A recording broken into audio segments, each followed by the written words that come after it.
Well, hello.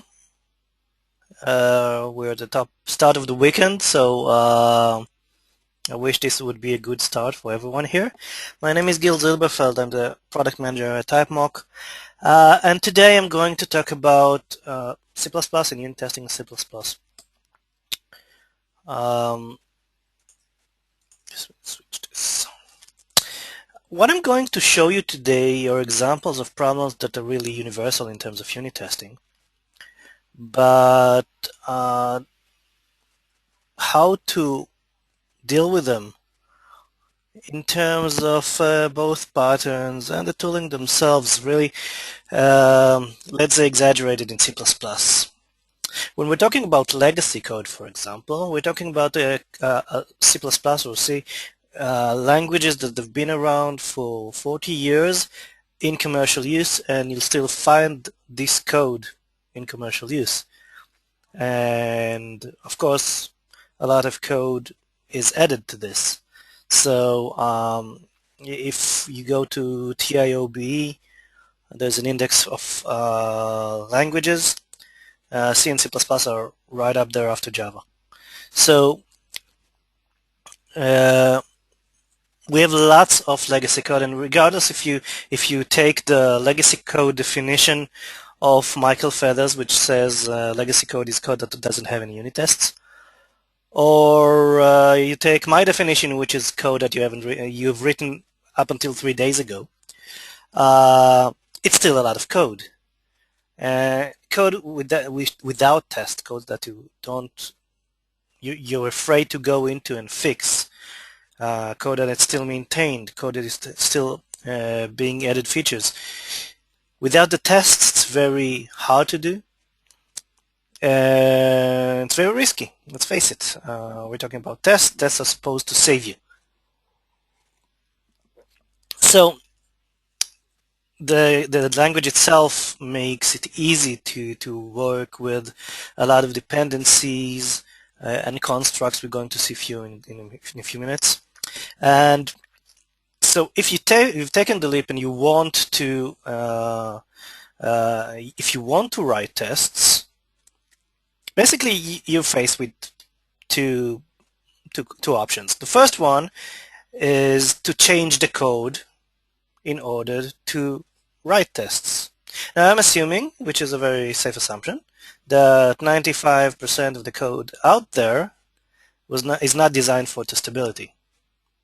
And I can talk now about what design for testability means for me, but regardless, most of the code out there in C++ terms means that it's not virtual. Most of the functions are not virtual. You're working with the C functions, which cannot be virtual.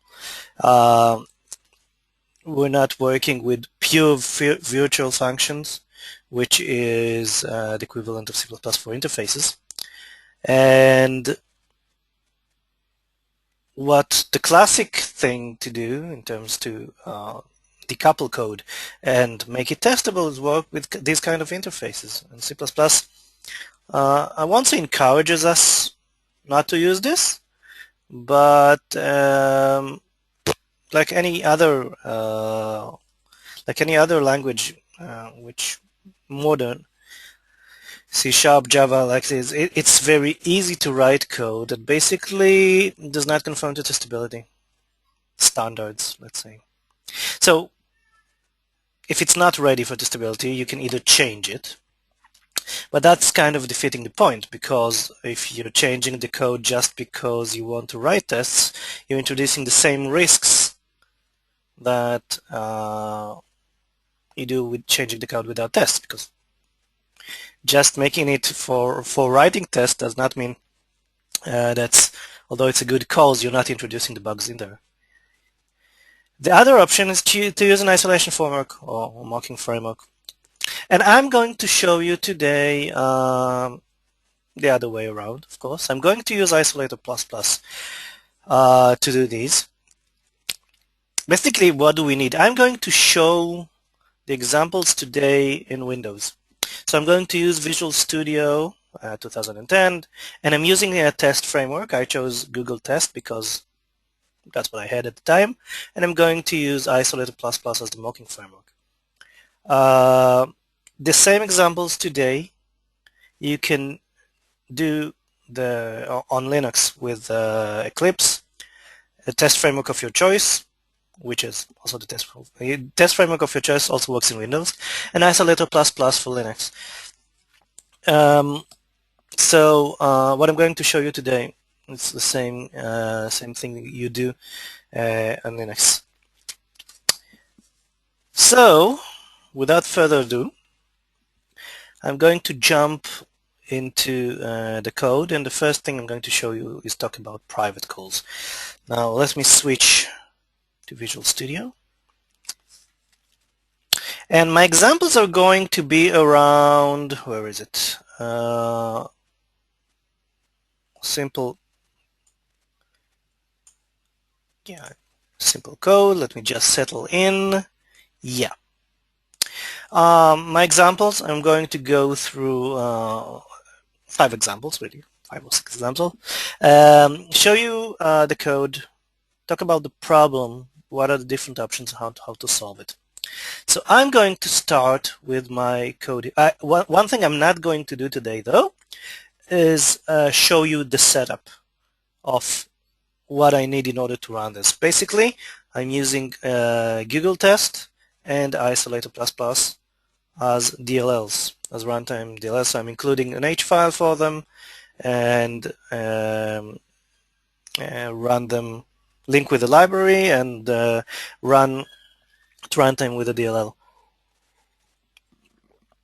If you want to know more about the setup both in Windows and in Linux, there's the online documentation you can check. I'm not going in there today. So let's start. I'm talking about a class which I have called FileHandler. And FileHandler has a method called safeDelete. SafeDelete is a very stupid implementation of safe deleting. What does it do? So the first thing it calls isValidName, which is the method here on top. And if the name is not valid, it will throw an invalid name exception. Note that it's different than the not implemented exception here. We'll talk about it in a second. Then what it tries to do is to open the file. And then if the file is not there, it will throw in a file does not exist exception. But if it does, it will close the file and then call remove, another C function that basically deletes the object. Basically very straightforward, and we have a lot of cases that I want to test here. So let's start with the first one. I want to test that, let's see what. Okay. So this is my test file. And the first scenario I'm testing is that I'm testing the safeDelete method. I want to check that if I have an invalid name, the exception gets thrown. Remember that invalid name basically, let me jump into the file handler. Invalid name basically throws a not implemented exception, but I'm not looking for this exception though. I want to make sure the exception is invalid name. Okay, so what is the problem here? The problem is that is valid name is a private method, and I'm calling it with the safeDelete. And this is a very typical problem you'll find in C++ code. You'll find that we're calling some kind of a private or protected method that does something that basically doesn't relate anywhere near your test or what you're trying to test. That means for us, isValid throws a not implemented exception just because I was, I don't know, kind of lazy and didn't write a complex algorithm or went into the database or something like that that basically has nothing to do with safeDelete. SafeDelete basically reacts to what is returned from isValidName. So in case like this, what can I do? Well, the first thing I could do is I could actually implement the isValidName, or I can move the code outside. But the premise of this presentation would be I can touch the code. So I'm working with what I have.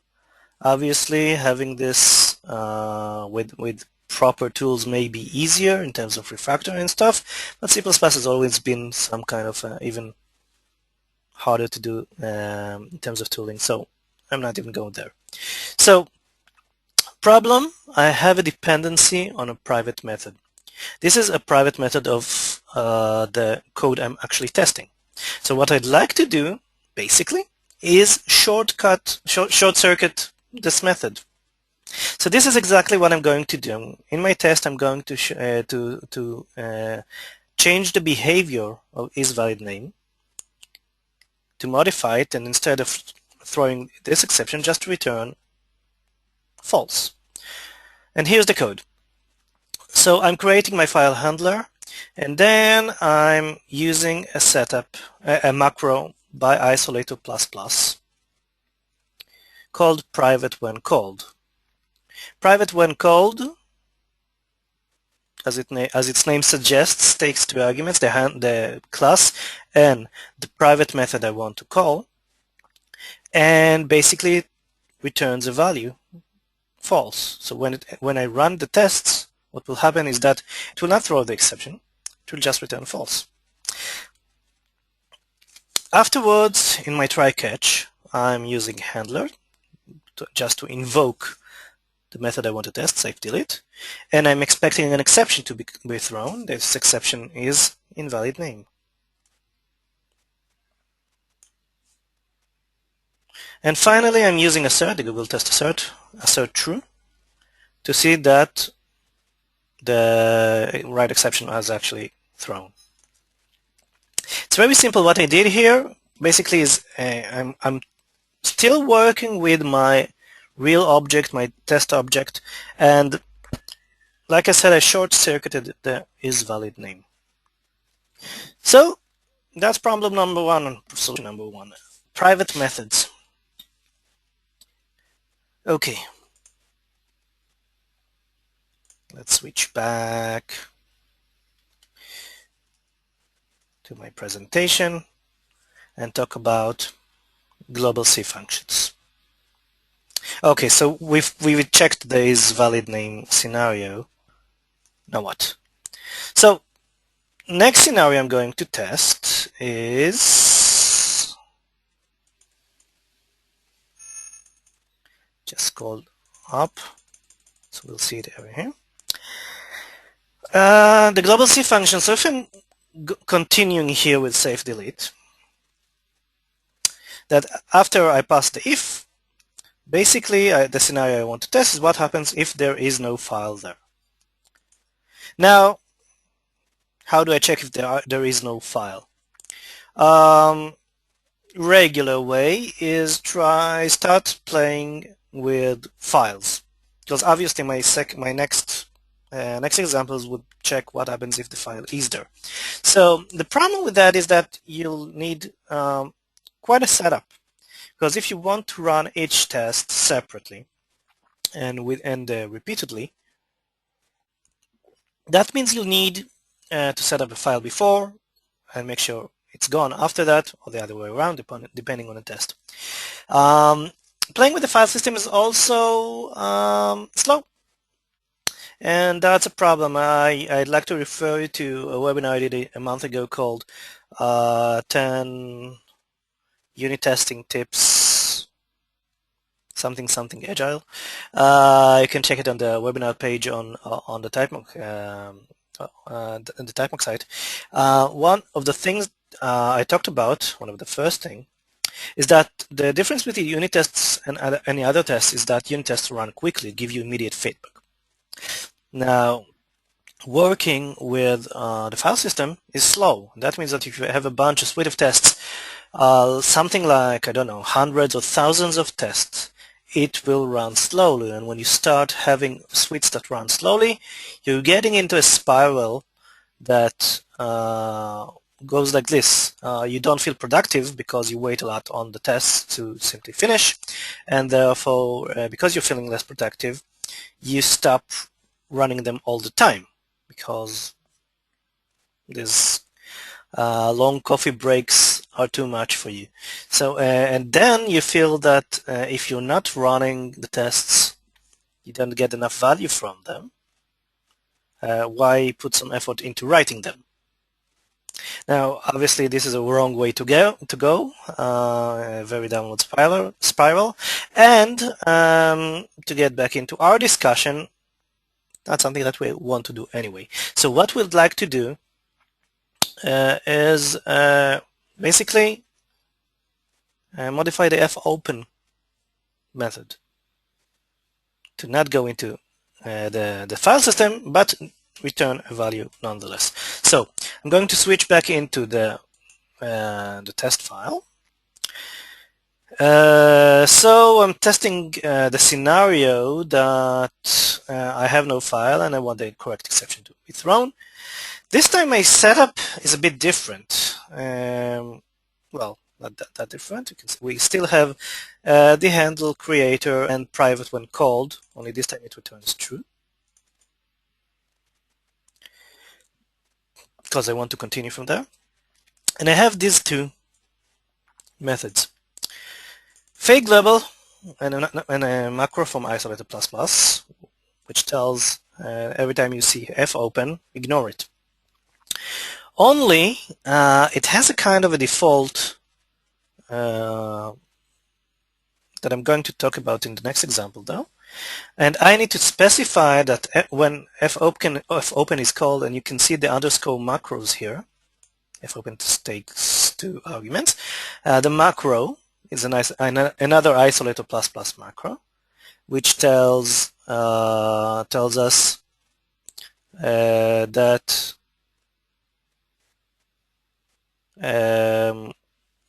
it tells us that we don't care about the arguments at runtime.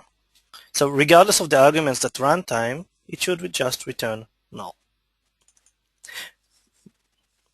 You see, basically we have 2 ways to return a value: return PTR and return val. The same from here on, we'll just try the safe delete method, and we're checking in terms of exception that we get the correct exception. File does not exist. We then finish the test by asserting that the result we got is true, same as before. So problem number 2. Problem number 2 is how to deal with global C functions, and the short answer is to just fake them using fake global and well called. Okay, item number 3, switch back. Item number 3, nothing to test. So we're actually coming now to the crux of the test, right? Because what happens if the file is really there? Basically, that's what we want safe delete to do, to actually delete it. So back to Visual Studio. And why is that a problem? Because if we look at safe delete, we'll see that it's a void method. Now, obviously, if everything succeeds, we know that the file will disappear from the file system.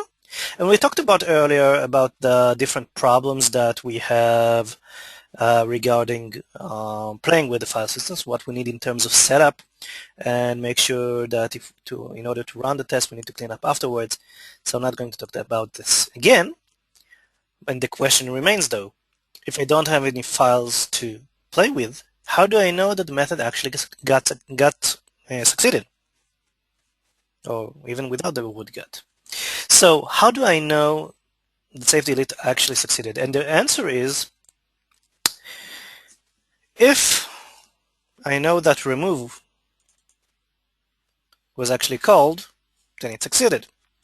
And part of Isolator++ and any self-respecting mocking framework is the ability to know if methods got called.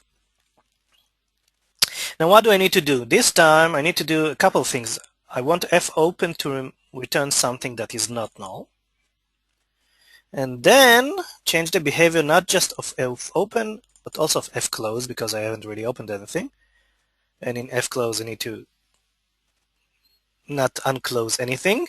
And the final thing, I want to make sure that remove doesn't remove anything, because we're working in isolation. So this is what the test will look like. Let's see. Now, the scenario I'm testing is that there is a file, and my pass-fail criteria, which I need in every test, is that remove was actually called. Now, the setup for fopen, fclose, and remove is here. I'm using fake global. Now, remember a few minutes ago I talked about the defaults of fake global, or basically any fake in Isolator++ here. Isolator++ is smart. We know that if the default of any method, regardless if it's a C or a static class, or a static method or instance method, if the default would be to return a null, we'd probably get an exception the line after, because let's face it, functions return values that are basically used after that. So the default in any method that you're faking, regardless of method, is that if it's a primitive like a double or int or a boolean, it will return 0 or false. But if it's an object, if it's a class, it will return a file pointer of this class. It's a fake class. So what will happen here when I'm using fake global is that when fopen returns, it will return a file pointer, a fake file pointer. So that's enough to pass the code here. Where is it? Here. FP will not be null. Now, this is obviously on purpose. We don't want to spend time on just looking at the code and saying, this crashes because it returns null. We'd rather have defaults in terms that will help us write the best readable short test that we can. So that's the philosophy behind Isolator++, and that's why we don't set any behavior, because the behavior on any method is to ignore the method and return either a file pointer, which is not null, or 0 when it's a primitive. So don't need anything other than that. I still need the isValid name to return true, because I want to continue. I'm calling safe delete, and then I'm using another macro by Isolator++, which is called assert was called. And because you're very smart, you probably know what it's doing. It's an assertion that the method got actually called. This time I'm not really sure. I don't care about the arguments themselves, but I could specify that as well. And it's a real assertion. Any self-respecting test has a pass-fail criteria. This is mine. If I delete the too many keywords here. If remove is not called, the test will fail, because assert was called will identify there was no call to remove. It will throw an exception of its own. So we know that the test itself actually passes. So problem number 3, nothing to test. Well, even if you have a void column, you can't really test on results like we had, values that are thrown by the exception or returning value. You can actually see or specify that your test should pass or fail based on a method call. Okay, onward. The new problem. Okay, so let's say, I'm going to jump into a file handler again. Let me undo this corner. Okay, so we were here in save delete, and at some point I told myself, you're actually working with too many, the code is getting too procedural. Why not work with a real object-oriented fashion? Okay, so I built a better save delete. Better save delete has a file wrapper class with a delete name, and basically file wrapper doesn't do much from what you've seen until now. Just move all the code in there, including a .NET rookie mistake that trying to throw inside a constructor. Let's just ignore that. But basically it does the same thing. Same thing as before. So the only problem, the same setup could actually work, because it doesn't really matter where the global methods actually get called. It doesn't have to be in the tested code itself. It could be a class under that or 10 classes under that. But I've introduced another construct which is problematic, and you'll find it a lot, because C++ actually encourages you to use objects, imagine that, and you create them with new. Now I'm going to test better safe delete now, and to me the file wrapper will now be a dependency. The scenario I'm testing that it's like the last one. So what I'm going to test is that delete is actually get called. But the problem remains. This time I'm creating my object, my dependency, inside my tested code.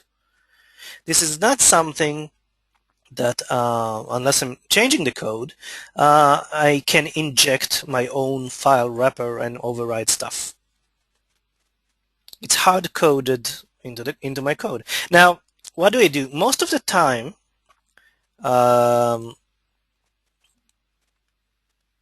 what will happen is I'm going to test the both of them together, because I can disconnect the two. And sometimes it's not a real problem, because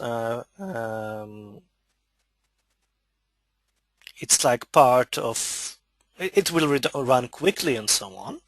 But remember that a file wrapper actually calls the file system. We're going back to square, what was it, 2, where we tried not to play with the file system again.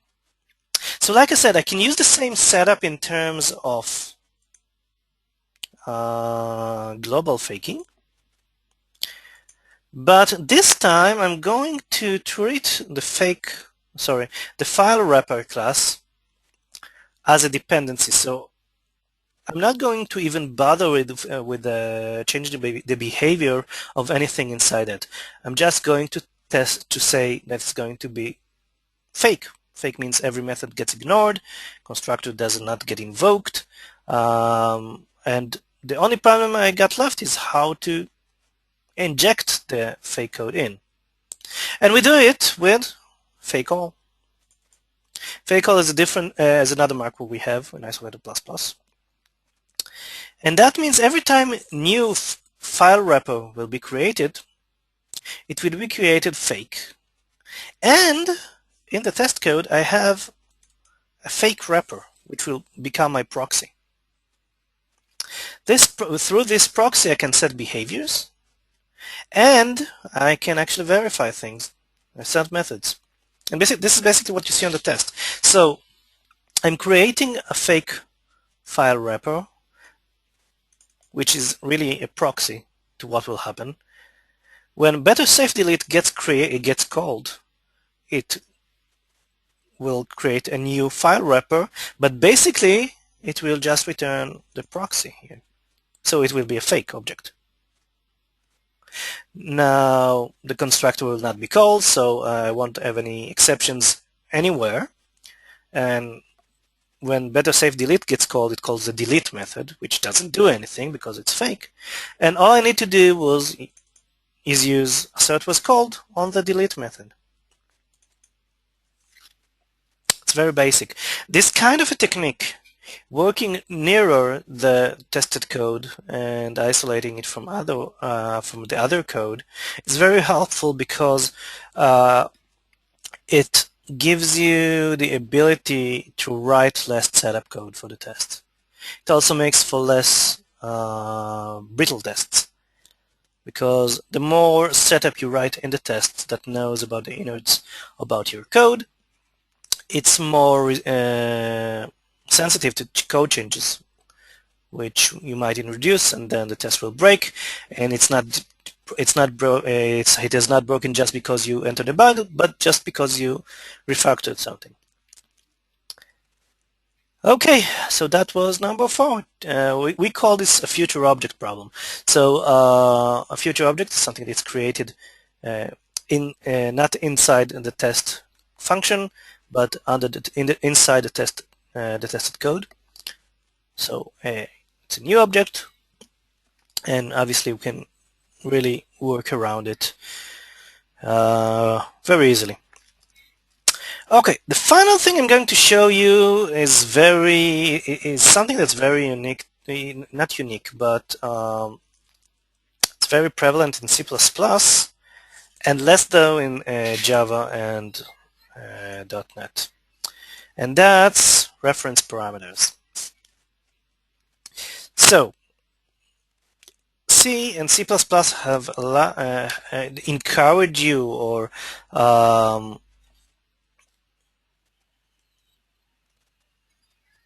these big functions, the God functions, do a lot of things and return a lot of stuff. Don't really return it, just return it by reference. So let's take a look. I'm going to this time look at the was recently updated method. This is a method that I added to my file handler.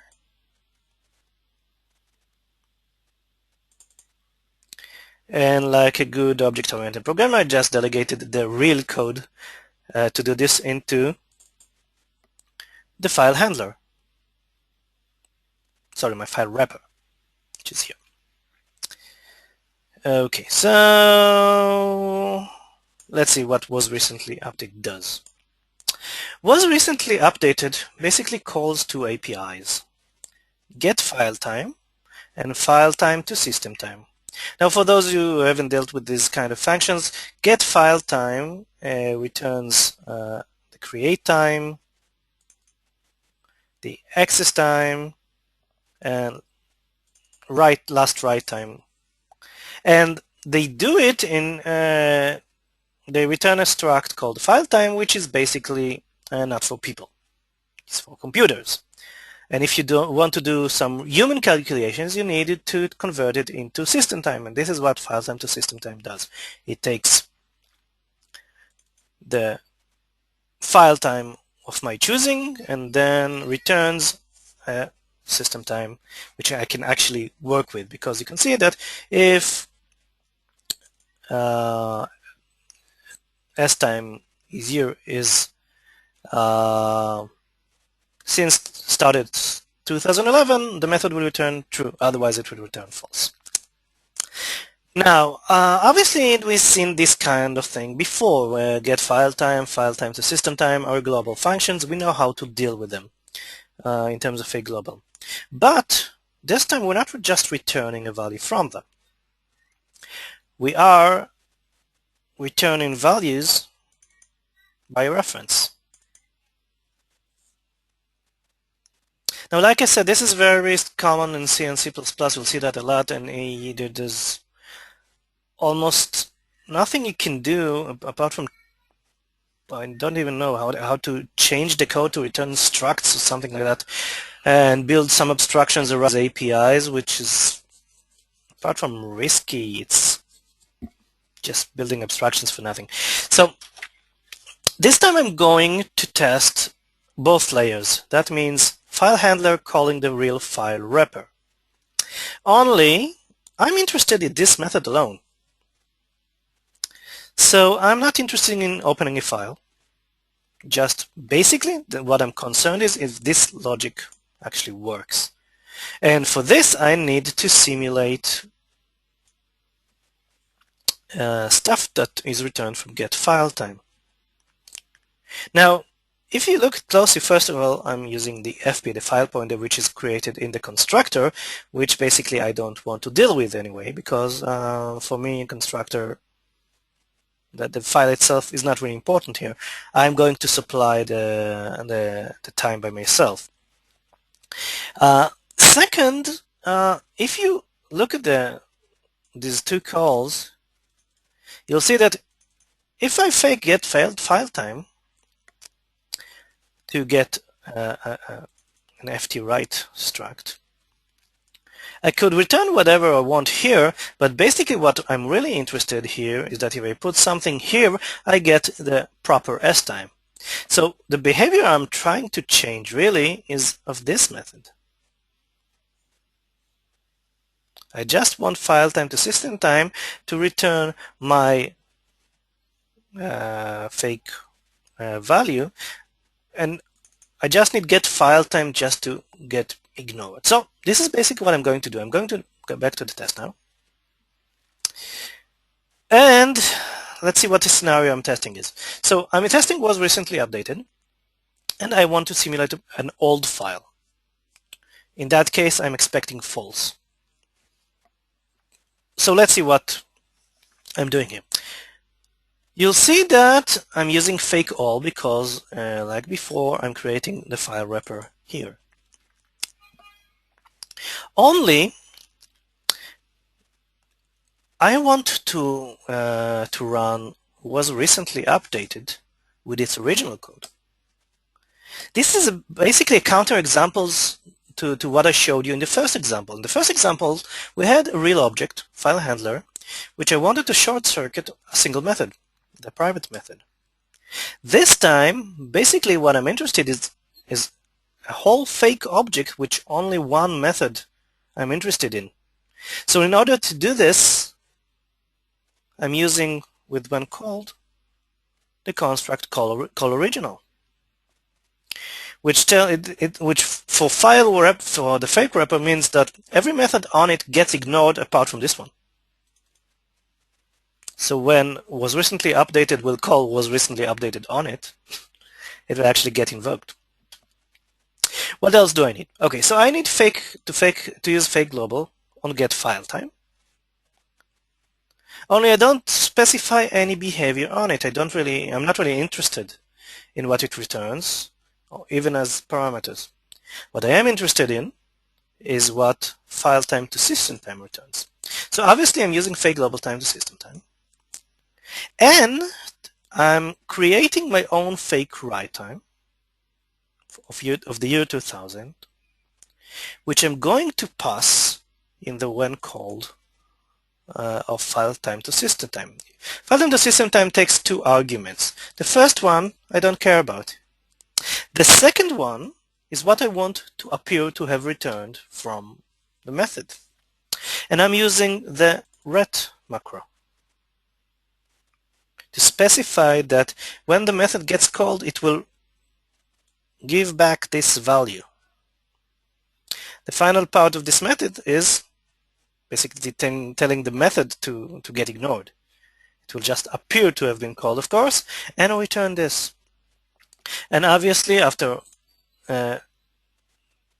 everything is set up, what will happen is that let's go step by step. What will happen here is that when I create a file wrapper, it will be fake. But when was recently updated gets called on it, it will actually go inside the code. It will then call get file time, which will basically get ignored because it's faked. and then it will call file time to system time, which will also get ignored, but return here my fake value for 2000. Then the 2000 here will be smaller than 2011, and then I'm expecting false to be returned, which in turn will be returned to the test. A step-by-step, a play-by-play of what happens during runtime. So this was the fifth problem with two kind of solutions in there, because both I talked about the how to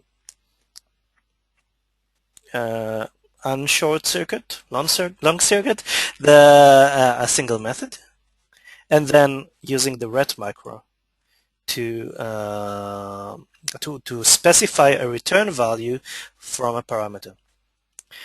Now for my closing statement, I'm just going to run all the tests that you've seen until now, just the way you run tests. The whole test is written as an executable. Just used Control 5 to run all the tests. You see all the tests passing. So no bullshit here. Only thing I didn't talk about was, and it was in terms of setup though, I want to show you that what I did here at the beginning in my class, in my test class. I called Isolator cleanup. Depending on your test framework, you should call Isolator cleanup after every test. It's a macro that just cleans up all the behavior settings and so on, so you can move on to the next one without any leftovers. Okay, so let's summarize what I showed you today. We talked about 5 problems and 5 solutions. The first one was about a private method that you're actually you want to work around or short circuit. Talk about that. Second problem was how to deal with fake global functions, or how to fake global functions, how to deal with them, modify their behavior. Third problem was how to create an assert for something that doesn't return a value, that you can check a value of. And again, you use an API for that. Fourth problem was the new problem. What happens when you create something in your code that's a dependency you don't want to deal with? And the fifth problem was how to deal with something that's very prevalent in C and C++, which is values that are returned by reference. Okay. So that would be a good time for you to ask questions. For more information, other than what I can give you here, you can check out the left hand on the slide, which is the Typemock site, the Typemock blog, which actually got a facelift and it's not there anymore, just redirected into the blog on the site, or follow Twitter and Typemock. Or you can contact me directly through my blog, Twitter, and my email. This presentation will be on the site by early next week. I'm also going to put the examples there so you can download and play with them. And if you have any questions, that would be a good time.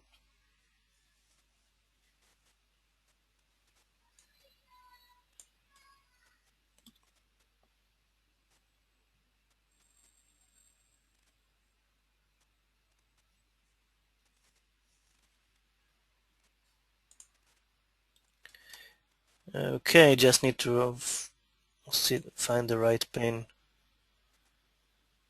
You can also download the Isolator++ on. Let me just create.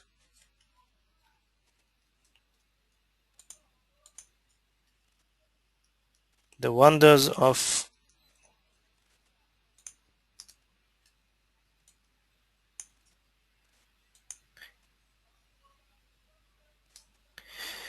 yeah, I know. Let me just remove the hyperlink. It probably see better. Good. This is the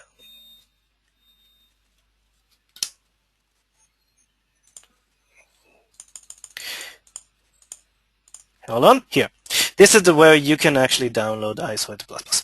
Okay, let's see if we have some questions here. Okay, so the first question: in Windows, when the code to be tested is a DLL that depends on many other DLLs, can you test it in isolation? Yeah, what I showed you, I didn't see it, show it because I didn't talk about the setup. Let me just move that, go to webinar. I showed you the test code here, which test objects which are in a DLL here, the file handler and the file wrapper. So what I did was actually test code that is in DLL, which then could, in some cases, depend on other DLLs as well.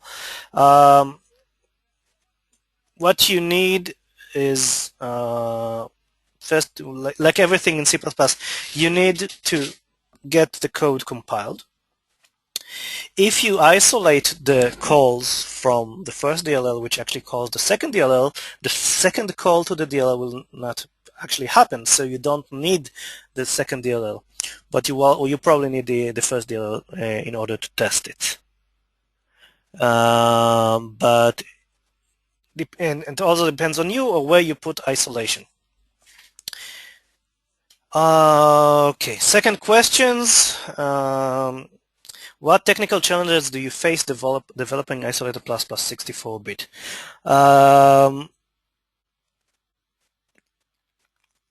Okay,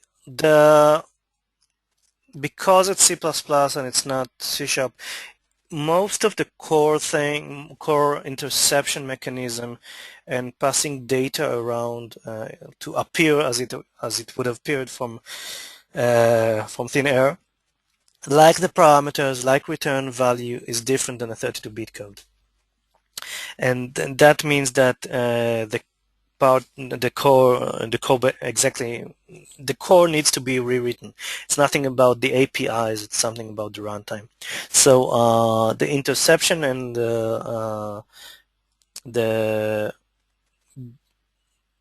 both interception and returning values needs to be rewritten, and it's basically the technical challenge here. I hope to have good news about the availability of 64-bit because it's not there yet in both Windows and Linux. I hope that in the few weeks ahead of us, I'll have good news about when and where we'll have 64-bit available for the public. Any more questions?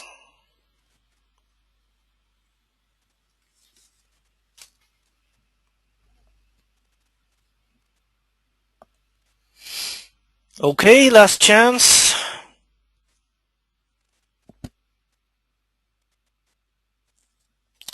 Okay, I want to thank everybody for coming here today, and just going to show up of course,